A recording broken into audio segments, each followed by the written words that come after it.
नमस्कार, मी सोनीलम प्रशांत कुबल, वास्तू मांगल्य कन्सल्टन्सी तर्फे आपल्या सर्वांचे हार्दिक स्वागत. आज थोडा व्हिडिओ मोठा बनणार आहे आपला, कारण विषयच मी तसा घेऊन आली. गेल्या काही दिवसांमध्ये मला बरेच फोन असे येत आहेत की ताई, याच्या पुढचं जे वर्ष आहे, हे वर्ष तर असं चालू आहेच काही ना काही, पण याच्या पुढचं जे वर्ष आहे त्याच्यामध्ये काही प्रॉब्लेम येणार आहेत, अशा आम्ही वेगवेगळे व्हिडिओ बघतोय, किंवा हे प्रॉब्लेम आपल्याला खूप काही त्रास देणार आहेत, त्रासदायी ठरणार आहेत, किंवा अर्धी दुनिया संपणार आहे असं काहीतरी आम्ही ऐकतोय. तर हे कितपत योग्य आहे, असे मला बरेच कॉल येतात. तर माझं सांगणं तुम्हाला हेच जाईल की हे बरोबर आहे की हे वर्ष जसं आपण न्यूमरोलॉजी वाईज बघितलं तर एक अंकावर येऊन थांबते. म्हणजेच काय, 2026चं जसं 2+0+2+6 अशी जर आपण टोटल केली तर आकडा येतो 10. 10 म्हणजेच 1. तसंच 2027ची जर आपण पूर्ण टोटल केली तर आकडा येतो 2, म्हणजेच चंद्राचा आकडा. तर तुम्ही म्हणाल की आता या दोन्ही वर्षांमध्ये असे प्रॉब्लेम का आहेत, तर मी म्हणेन की 2026 किंवा नुसतं 26 जेव्हा आपण वर्ष बोलतो तर आकडा 1 आणि नुसतंच 26 म्हटलं तर आकडा 8 होतो. म्हणजेच काय, तर सूर्य आणि शनीचं कॉम्बिनेशन जसं आपल्या सगळ्यांनाच माहिती आहे की हे क्रॉस किंवा अँटी नंबर आहेत, आणि त्यामुळेच आपल्याला चांगले वाईट दोन्ही अनुभव या वर्षात बघायला मिळाले. मग ते वॉर असो, किंवा काही ना काही कुठले ना कुठले लिगल प्रॉब्लेम्स असो, किंवा पेट्रोलच्या संबंधित काही गोष्टी होत आहेत की पेट्रोल कमी झालंय, गॅसचे प्रॉब्लेम झाले. हे सगळे प्रॉब्लेम्स कशामुळे आहेत, तर याचमुळे आहे. जेव्हा अँटी नंबर आपापसामध्येच त्यांचा इतका प्रॉब्लेम आहे तर आपल्यासारख्यांना हे प्रॉब्लेम फेस करायचेच आहेत. पण मी म्हणेन की ज्या नेगेटिव्ह गोष्टी तुमच्या समोर येतात त्यावेळी तुम्ही जेव्हा घाबरता तेव्हा तुम्ही त्या गोष्टींमध्ये मुरून जाता, आणि त्या गोष्टी जास्तीत जास्त घाबरल्यामुळे तुम्ही अट्रॅक्ट करायला लागता, आणि ती गोष्ट अगदी निव्वळ असेल तरी सुद्धा ती खूप मोठी होऊन जाते. कारण लॉ ऑफ अट्रॅक्शनचा हाच नियम आहे की जे तुम्ही चिंतन किंवा मनन करता ते तुमच्याकडे लवकर आकर्षित होतं.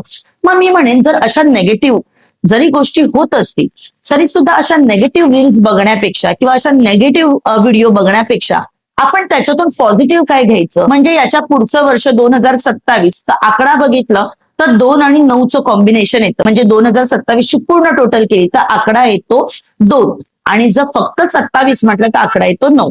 म्हणजेच काय, चंद्र आणि मंगळाचं कॉम्बिनेशन. तर हे कॉम्बिनेशन काय देऊ शकतो तुम्ही विचार करा. चंद्र म्हटलं तर जलतत्व आलं. जलतत्व म्हटलं तर पुढच्या वर्षात जलातून किंवा लिक्विड फॉर्म मध्ये आपल्याला काही ना काही प्रॉब्लेम्स येऊ शकतात. मग इथे काळजी काय घ्यायची, जर पाणी दूषित येतंय किंवा पाण्याचे काही प्रॉब्लेम फ्युचरमध्ये झाले पुढच्या वर्षामध्ये, तर ते पाणी फिल्टर करून घ्या किंवा उकळून प्या, हे तर आपण नेहमीच सांगतो. पण कदाचित 9 आकडा त्याच्या जोडीला आलाय. 9 म्हणजे मंगळाचा आकडा, आणि जर आपण नेगेटिव्हली बघितलं तर ती सर्जरीकडे किंवा तर ती हॉस्पिटलायझेशनकडे जाऊ शकते गोष्ट. म्हणजेच काय, तर दूषित पाण्यातून किंवा कुठल्या तरी लिक्विड फॉर्म मधून आपल्याला काहीतरी त्रास होण्याची शक्यता, आणि त्याच्यानंतर हॉस्पिटलायझेशन, अशा गोष्टी होऊ शकतात. म्हणूनच सगळ्यांनी काय करायचंय की जे कोणी पाणी असंच पित असतील त्यांनी आतापासूनच नियम ठेवायचे की आपल्याला उकळूनच पाणी प्यायचंय. तुम्ही ही गोष्ट आतापासूनच केली पाणी उकळून पिण्याची, तर ही हॅबिट होऊन जाईल आपल्याला, ही सवय लागून जाईल आपल्याला, आणि मग पुढे अचानक ते प्रॉब्लेम आपल्याला खूप मोठे प्रॉब्लेम वाटणार नाही. हा, मी हेही सांगेन तुम्हाला की नॉर्मल जे पाणी आपण पितो, तर आतापर्यंत मीही जास्त कधी असे पाण्याच्या बाबतीत असा विचार केला नाही की मला बिस्लरीच पाहिजे किंवा मला फिल्टर पाणीच पाहिजे. पण मी आता या वर्षापासून मी पण फिल्टर पाणी प्यायला लागले. कारण पुढचं वर्ष जर असं येणार आहे तर मला आतापासूनच ते नियम कुठेतरी पाळले गेले पाहिजेत. नाहीतर आपली नेहमीची जी सवय असते की मला कुठलंही पाणी चालतं, तर हे 1-2 वर्ष आपण पाळूया, त्यानंतर तुम्ही सगळं व्यवस्थित झाल्यावर कसंही पाणी प्यायला तयार राहा. पण पुढचा प्रश्न म्हणजे असा आहे की खरंच पाण्यातून काही असे फिल्टर पाणी प्यायल्याने आपण नीट राहू का, तर मला असं वाटतं ज्योतिषशास्त्रानुसार जे काही पाण्यातून मला पुढचे काही गोष्टी दिसत आहेत पाण्यातून येणाऱ्या, तर इथे न घाबरता कदाचित फिल्टर पाणीही आपल्याला तेवढं उपयोगी पडणार नाहीये. त्यामुळे तुम्हाला एक लक्षात घ्यायचंय, सगळ्यात बेस्ट आहे अल्कलाईन वॉटर. सध्या ते खूप महाग मशीन येतात किंवा महाग आपल्याला जाऊ शकतं, पण ज्यांना ज्यांना ते करता येईल त्यांनी अल्कलाईन वॉटरमध्ये जा किंवा अल्कलाईन वॉटरची मशीन लावून घ्या. तसंच एक मी नमूद करेन की इथे मी कुठल्याही फिल्टर कंपनीची किंवा फिल्टर मशीनची ऍडव्हर्टाईज करत नाहीये, पण जे खरंच गरजेचं आहे ते सांगणं मला कुठेतरी योग्य वाटतं. कारण प्रत्येक जण हा प्रॉब्लेम सांगत असतो, पण प्रॉब्लेमवर सॉल्युशन कोणच सांगत नसतं. तर माझं म्हणणं, उकळून पाणी पिणं ही तर बेस्ट गोष्ट आहेच. पण जर तुम्हाला शक्य असेल तर अल्कलाईन वॉटर, जर ती तुम्हाला मशीन बसवता येते तर नक्की बसवा. आणि ज्यांचं बजेट नसेल, कारण ती खूप महागात लाखात येते, आणि ज्यांचं बजेट नसेल, माझा प्रयत्न चालू आहे की अशा लोकांसाठी काहीतरी जे अजून चांगलं करता येईल, ज्यांना लाखात या मशीन नाही घेऊ शकत आहेत, त्यांच्यासाठी मी काहीतरी प्रयत्न करते. माझं भरपूर ठिकाणी असं प्रयत्न चालू आहे की तुम्हाला काहीतरी स्वतःच मस्त काय आपण देऊ शकतो, हा मी प्रयत्न माझा चालू आहे. मी पुन्हा म्हणते, इथे मला कुठल्याही मशीनची किंवा कुठल्याही कंपनीची ऍडव्हर्टाईज नाही करायची. पण जर तुम्ही आता मी कोणी सायंटिस्ट नाहीये किंवा मी कोणी डॉक्टर नाहीये, मी ज्योतिषी आहे. पण ज्योतिषशास्त्राचा जरी मी आधार घेत असेल, तरी सायंटिफिकलीही आपण जाणं प्रत्येक वेळी गरजेचं आहे. नुसतंच शास्त्राचा नाही तर विज्ञानाचाही जेव्हा आधार आपण घेऊन जातो, त्याच वेळी आपल्याला प्रॉब्लेमचं सोल्युशन हे पूर्णपणे लाभदायी ठरतं. म्हणूनच माझा नेहमी प्रयत्न असतो की नुसतेच प्रॉब्लेम प्रॉब्लेम प्रॉब्लेम सांगून लोकांना न घाबरवता आपण त्याच्यातून सोल्युशन काय देऊ शकतो याच्यावर चर्चा केलेली अधिक उत्तम. अल्कलाईन वॉटरची मशीन तुम्ही कुठल्याही कंपनीची लावू शकता तर ते करा.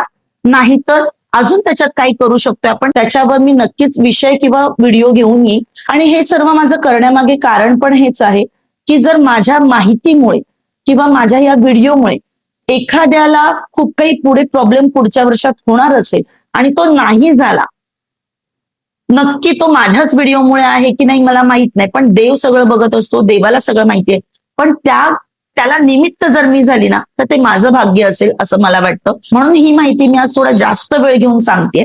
तर घाबरण्यापेक्षा मी प्रत्येक वेळी एकच सांगते, कुठलाही जर प्रॉब्लेम येतोय तर तुम्ही घाबरून न जाता त्याच्यावर आपण प्रॉब्लेमवर सॉल्युशन काय काढू शकतो हे नेहमी बघा. आणि मी प्रयत्न करेन माझ्या बाजूने की हा मोठा जरी किती प्रॉब्लेम असेल तरी छोटे छोटे उपाय आपण कसे करू शकतो. पुढे मी याच्यावर स्विचवर्ड देईन, मंत्र देईन. पण मला पाहिजे की मंत्र, स्विचवर्ड ह्या शास्त्रीय, जसं शास्त्रशुद्ध पद्धतीने जे आपण मंत्र वगैरे करतो, तसंच विज्ञानाचाही आधार घेऊन आपण अजून काय करू शकत असू तर आपण हे नक्कीच करणार आहोत. त्यामुळे मी तुम्हाला रिक्वेस्ट करेन की माझे व्हिडिओ बघत राहा. कारण कुठल्या व्हिडिओमध्ये मी काय घेऊन येईन हे मलाही माहित नसतं, कधी कुठल्या वेळी मी काय टाकेन. पण जे टाकेन ते तुमच्या भल्यासाठी, तुमच्याच नाही तर ते माझ्याही भल्यासाठी असेल, तुमच्याही भल्यासाठी असेल.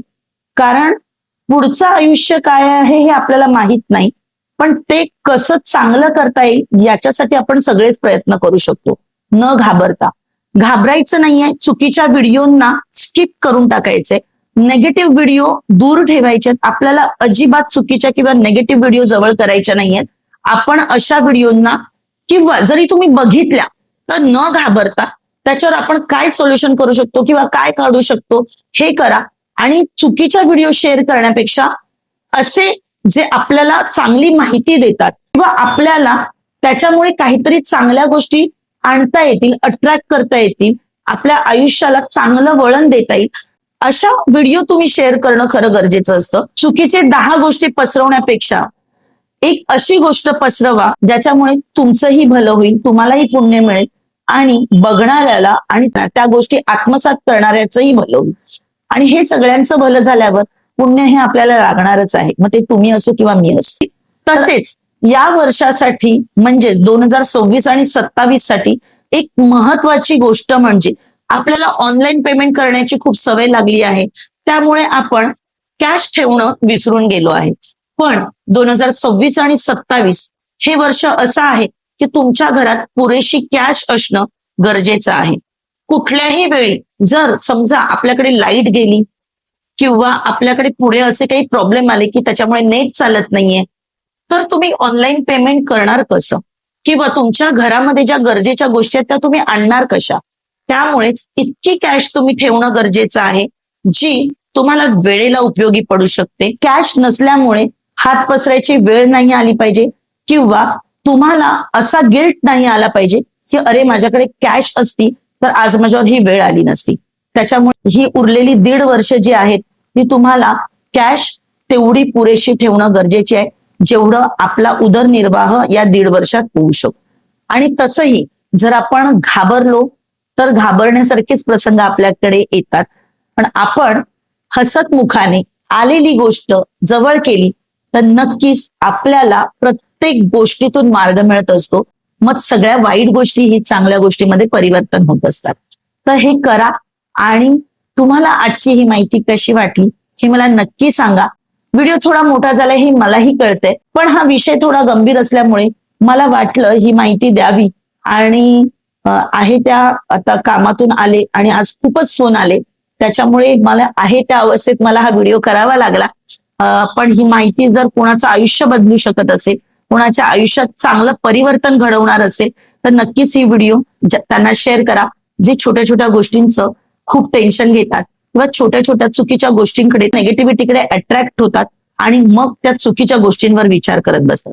तर अशा व्यक्तींना हा व्हिडिओ शेअर करा आणि त्यांना पॉझिटिव्ह करा. आणि येणाऱ्या संकटावर आपण मात करायचीच आहे, पण ते संकट येणार म्हणून त्याचा विचार करत बसू नका. कारण असं केल्याने तुम्ही लवकर त्या गोष्टीला अट्रॅक्ट करताय आणि जेव्हा एक व्यक्ती अट्रॅक्ट करते तेव्हा तरी ती त्याच्यापुरतीच असते. पण हे व्हिडिओ असं माध्यम आहे, जेव्हा तुम्ही नेगेटिव्ह व्हिडिओ बघता आणि बघणारं जे जग आहे ते स्वतः सगळेच नाही पण त्याच्यातली अर्धी माणसं 50% लोक जरी नेगेटिव्हली ते अट्रॅक्ट करायला लागले तर लवकरात लवकर ह्या गोष्टी होऊ शकतात. म्हणून आपल्याला लक्षात ठेवायचं की कितीही संकट आलं तरी मी ठाम राहणार स्वतःसाठी आणि माझ्या कुटुंबासाठी. आणि आलेल्या संकटांना हसत सामोरं जाऊन माझी संकट दूर करून चांगलंच आयुष्य जगणार आहे. मी सौ नीलम प्रशांत कुबल इथेच आपली आज्ञा घेते. धन्यवाद.